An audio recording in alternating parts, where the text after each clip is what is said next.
শাহবাগ ঘুরতে গেছি আমার বেস্ট ফ্রেন্ডের সঙ্গে।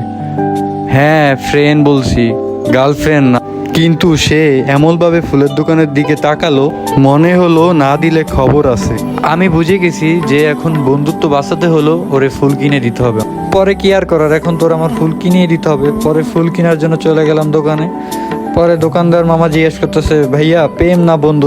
পরে আমি বললাম, মামা বন্ধুত্ব, কিন্তু আসি তো হুমকির মধ্যে।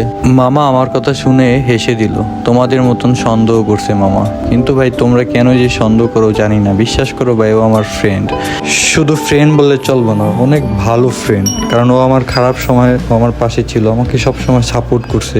জীবনে অনেক মানুষই আসে, কেউ থাকে আবার কেউ হারিয়ে যায়, কিন্তু কিছু সম্পর্ক থাকে সেগুলো সময়ের সাথে আরো গভীর হয়।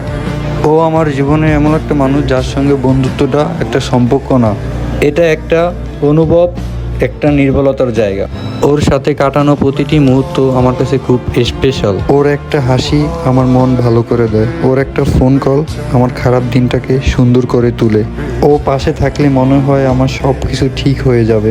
এই ভিডিওটা শুধু ওর জন্যে। আমি চাই সবাই দেখুক আমার জীবনের সব থেকে সুন্দর অধ্যায়ের নাম মুনিয়া চৌধুরী।